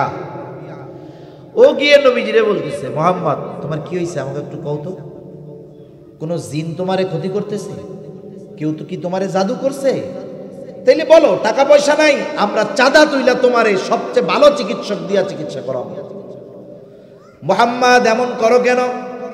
তুমি কি আরবের সবচাইতে বড় ধনী হতে চাও? তাহলে বলো, তোমাকে আরবের সবচাইতে বড় ধনী বানায় দিব। ও মুহাম্মদ, তুমি কি নেতা হতে চাও? তাহলে তোমাকে আমরা গোটা আরবের নেতা বানায় দিব। ও মুহাম্মদ এমন করো কেন? তুমি কি কোনো কন্যা চাও? আমাদের প্রত্যেকের ঘরের দরজা তোমার জন্য খোলা থাকবে, যার কন্যা তোমার পছন্দ তুমি তাকেই গ্রহণ করতে পারবা। এই সুযোগ, এই অফার আমার আপনার নবীজিকে দিয়েছে। এই নবীকে যদি বলে উনি নারী লোভে বিবাহ করছেন, নাউযুবিল্লাহ। নবীজি একাধিক বিবাহ করেছেন কেন? প্রত্যেকটা বিবাহের পেছনে এক একটা লম্বা ইতিহাস এবং যৌক্তিক উল্লেখযোগ্য একাধিক কারণ আছে। নবীজি যদি চাইতেন বিবাহ করবেন, যতগুলো বিবাহ করেছেন একজন মাত্র কুমারী আয়েশা সিদ্দিকা রাদিয়াল্লাহু তাআলা আনহা, আর বাকি সবাই যারা ছিল এক বা একাধিক বিবাহ প্রত্যেকের ছিল। শুধু তাই না, অনেকে অপবাদ দেয় যে একেবারে কম বয়সী একটা মেয়েরে বিবাহ করছে। রবীন্দ্রনাথ তো করছে, এটারে দোষ দাও না কেন? ঈশ্বরচন্দ্র বিদ্যাসাগর করছে, এটাকে বাদ দাও না কেন? আচ্ছা, ঈশ্বরচন্দ্র বিদ্যাসাগরকে বলো না কেন? এদের ক্ষেত্রে বলতে আর ভাল লাগে না। রাসূল আকরাম সাল্লাল্লাহু আলাইহি ওয়াসাল্লাম একজন কুমারী মেয়েকে বিবাহ করেছেন, আয়েশা সিদ্দিকা রাদিয়াল্লাহু তাআলা আনহাকে। ঘরে তুলছেন কখন? যখন 9 বছর বয়স, বালেগা যখন হইছে। এটা তো উম্মতের রমণীদের জন্য বিশেষ রহমত। কারণ একটা নারী, একটা মেয়ে যখন প্রাপ্তবয়স্কা হয়, বলেন তো শরীয়তের নির্দেশনা আছে না নাই? ওই সময় কি করতে হবে, কি করা যাবে, কি করা যাবে না, কে নির্ধারণ করে দিবে? রাসূল আকরাম সাল্লাল্লাহু আলাইহি ওয়াসাল্লাম। তিনি তো শুধু একজন জীবন ব্যবস্থার প্রচারক নয়, তিনি একজন ধর্ম প্রচারক নয় শুধু নবী, তিনি একজন ধর্ম প্রণেতা, একজন আইনজীবী। আর আইন প্রণেতার মধ্যে তফাৎ আছে। আইন প্রণেতার আইনগুলোকে ব্যবহার করে আইনজীবীরা আদালতে কাজকাম করেন। নবীজি হলেন আইন প্রণেতা। সেজন্য পার্সোনালি মেয়েদের যত মাসলা মাসাইল আছে, আয়েশা সিদ্দিকা রাদিয়াল্লাহু তাআলা আনহা থেকে সব আমাদের উম্মতের নারীরা জানতে পারছে। এজন্যই তো আবু হুরায়রা রাদিয়াল্লাহু তাআলা আনহুর পরে সর্বাধিক হাদিস বর্ণনাকারী একজন নারী, তিনি হলেন আয়েশা সিদ্দিকা রাদিয়াল্লাহু তাআলা আনহা। তিনি 2200-র উপরে হাদিস নবীজির থেকে বর্ণনা করেছেন। বেশিরভাগ হাদিস নারী সম্পৃক্ত এবং ঘরোয়া বিষয়াবলী সম্পর্কে। এটা আমাদের জন্য বড় ইহসান নবীর পক্ষ থেকে। অথচ দেখেন নবীজি খাদিজাতুল কুবরা রাদিয়াল্লাহু তাআলা আনহাকে কত ভালোবাসতেন। নবীজি এ কথাও বলেছেন, খাদিজা বেঁচে থাকলে আমি অন্য কাউকে স্ত্রী হিসাবে গ্রহণ করতাম না। এজন্য যারা নবীজির চারিত্রিক ব্যাপারে অপবাদ দেওয়ার দুঃসাহস করে, বাস্তবতা হলো এই বিষয়গুলোর কোনো প্রকার কোনো ভিত্তি নেই। আর নবীজির চারিত্রিক ব্যাপারে অপবাদ দিয়ে আমাদের অন্তর থেকে নবীজির প্রতি ভালোবাসা বিন্দু পরিমাণ কমানো যাবে না ইনশাআল্লাহ। তাহলে যে কথা বলতেছিলাম যে আমরাও আমাদের চরিত্রকে পরিবর্তন করব, একটা বিষয় থাক যে রাসূল সাল্লাল্লাহু আলাইহি ওয়াসাল্লাম সত্যবাদিতার গুণে গুণান্বিত ছিলেন। এমন সত্যবাদী ছিলেন, কাফেররা ওনার সত্যবাদিতার সত্যায়ন করেছেন। আমরাও পরিপূর্ণ সত্যবাদিতার গুণ অর্জন করব ইনশাআল্লাহ। বলেন, জীবন চলে যায় যাক, মিথ্যা কথা বলবো না, আর বেশি কিছুর দরকার নাই। সর্বশেষ দোয়া হবে। দোয়া না করে কারা কারা যাবেন একটু আলোচনা করেন। ও আলহামদুলিল্লাহ। এইবার দেখেন, এতখানি কথা মানবে কে একটু পরেই বুঝতে পারবেন। দোয়ার আগে যারা যাবে বুঝবেন এনারা ওয়াজ শুনলেই শুনছে, কিন্তু মানবে না। সেজন্য দোয়ার আগে কেউ যাব না। দোয়ার আগে একটা অনুরোধ আপনাদের কাছে, এই যে ছাত্ররা যুব সমাজ আয়োজন করছে, গতানুগতিক কোনো কালেকশন মালেকশন না, এমনি অনেকে দিতে চায়। তা ছাত্ররা বলছে হুজুর দোয়ার আগে যদি কেউ চায় আমাদের এই দ্বীনি কাজে সহযোগী হবে, তাহলে এটা আমাদের জন্য একটু সহজ হয়। এটা তো আর বিষয় এমন না যুবকরা আয়োজন করতেছে আমরা এদেরকে সহযোগিতা করব, ভালো কাজে উদ্বুদ্ধ করব। দোয়া যে করবে দোয়া দিয়ে, যার আর্থিক কিছু সহযোগিতা করার মতো অ্যাবিলিটি আছে সে আর্থিক সহযোগিতার মাধ্যমে করবে। এজন্য আপনাদের কাছে আমার পক্ষ থেকে অনুরোধ, স্বেচ্ছাসেবকরা সবার কাছে যাবে। আমি একেবারে বড় নোটের কথাও বলবো না, ইচ্ছা হইলে দিবেন। কমপক্ষে পকেটে যে মাঝারি মানের নোটটা আছে কমপক্ষে এটা দেওয়ার চেষ্টা করেন, করা যাবে না ইনশাআল্লাহ। এই স্বেচ্ছাসেবক ভাইরা যাচ্ছে, আপনারা সবাই যে যা পারেন দেন।